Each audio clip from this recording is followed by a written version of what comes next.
За, сайн байцгаана уу хөрхнүүдээ. Өмнө нь нэлээд ширүү аним ярьсан болохоор өнөөдөр та бүхэндээ дөнгөж шинээр гарч байгаа эльф эмэгтэй болон дахин төрсөн хүчрэг муурны сонирхолтой ал явдлуудыг ярьж өгье. Муурын тайртай хүн бол алгасгааргүй цуврал шүү. Бас тэгээд та хэд маань лайк саббад дарахаа мартуузай. Саб маань ерөөсөө нэмэгдэхгүй байгаа болохоор бичлэг оруулах хүсэлж дагаад алга болоод байгаа. Тиймээс бид хичээж байгаа болохоор та нар 5 секунд зарцуулаад уруугаа дарахаа мартуузай. За тэгээд бүгдээрээ хамтдаа анимлогоо орцгоё.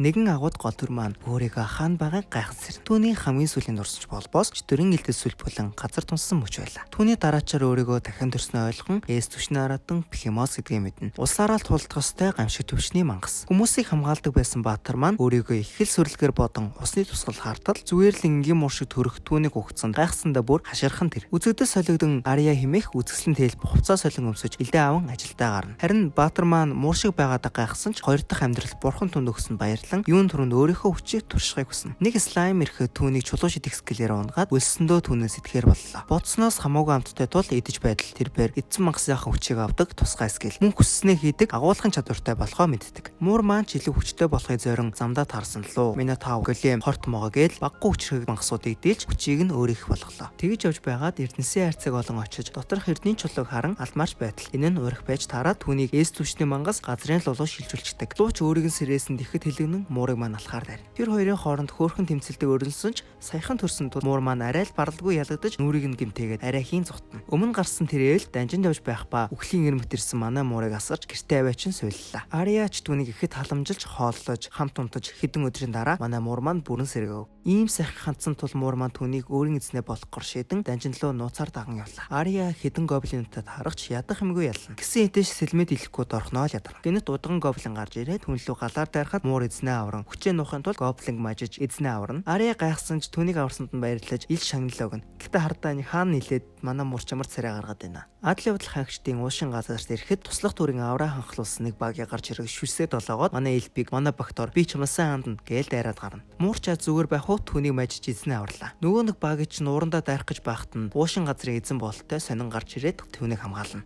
Энэ гэтийг ямар хувцс юм бэ? Өмнөх анимын дээр ч ийм хувцастай гарууд байгаадсан. Эсвэл юм уу тий? За мэдгүй. Манай мууранд таамаа гэж нэр өгөөд ууцхдоо манай муурлуу бараг агсраад хамт усанд орохгүй шүүн тэргээд манай муурчсан бөөн гайхаастай.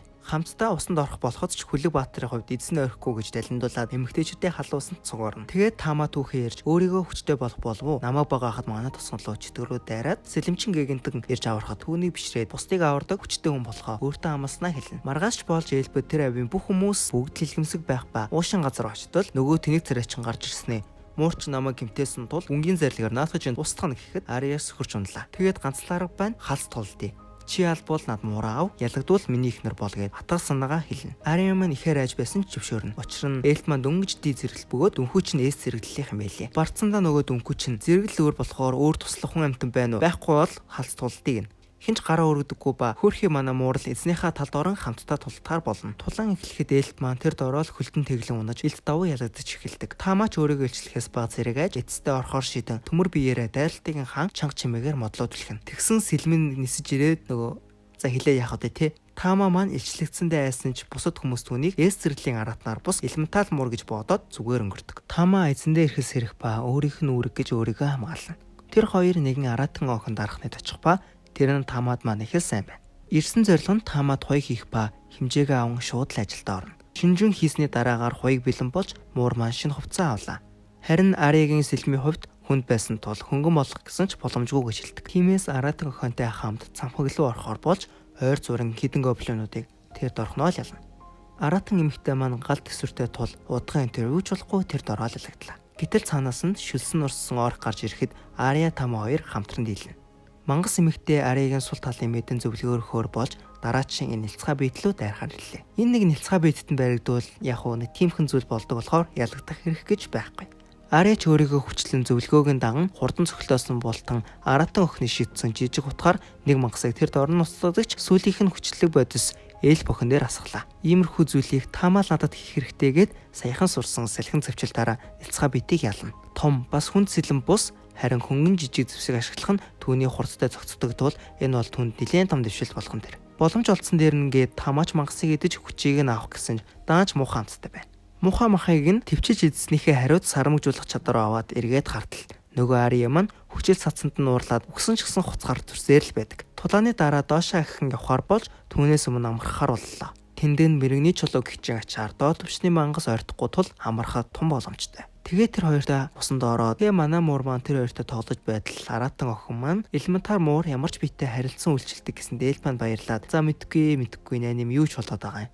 Дараа чаран доош буу Минотавртай туулалтын шинэ хүчээ туршихаар болж тулдаж байхдаа нүдийн зүстэл дээш цохон аратан охин лөө нурангуунахад Тама түүнийг хамгаална. Ария ч боломжийг ашиглаад Минотаврыг дуусгалаа. Тэгсэн чинь нөгөө аратан охин маань бараг манай Тамад уралчшил боллоо. Ялсан мангасынхаа эсхийг авчран шагналаа аваад хамтдаа найралцгана. Тэгх зуур аратан охин тэдэнд хамт баг болохыг саналуулгаж тэр хоёр зөвшөөрж албан ёсоор тэднийг баг болов. Тэр шөнө Тама маань тэр хоёрын дунд үнэхээр аз жаргалтай оноо. Тэгх зуур түүнд хувирал гихшин чадвар нэмэгдлээ. Тама ч энэ яг нөгөө авраг аратны хувирал гэж бодоод хувирахгүй байхаар шийднэ. Гэтэ би угаасаа яг мэдчихээн заяа. Энэ нь яг нэг урт төстэй 18 настай даруй царайтай залуу хүүл байгаа энэ хувирал нь бол. Маргааш болж нэг бүтггүй хоёр жоохон хүүхдэд эрлэж байхад даварч үнчин гэдгийг нь мэдээд түүнийг асамжийн газар тавиачна. Тамаач түүний хичнээн сайн хүн болохыг нь мэдээж илүү их үнчээр зүтгэгээ дотроо шийднэ. Уушин газар очиход ч Ария маань эс зэрэг болон дэвшиж баяр болж байхад ард нь хүмүүс шивэр авир болно. Яагаад гэх юм бол зэрэглэлээ тусганд хүмүүс алга болж байгаа ба хэрэгтэн житгэхэр тул олонний анхаарал ихээр өртөж байгаа болтой. Арияч багийнхаа дурсамжийг санаан энэ талаар тодорхой ярьж өгөхийг уушин газрын эзнээс хүснэ. За энэхүү энэ аниме маань 2 дахь анги дуслаа. Шинэ аним болохоор 7 хоног тутам шинэ ангиг нь оруулах тул та хэд маань лайк, саб, комент сайн бичээрэй. Хандлт муу байх юм бол энэ анимыг үлдээгээд дараагийнхаа аним руу орох тул сонголт ханарах шээ. За хайртай шүү. Баяртай.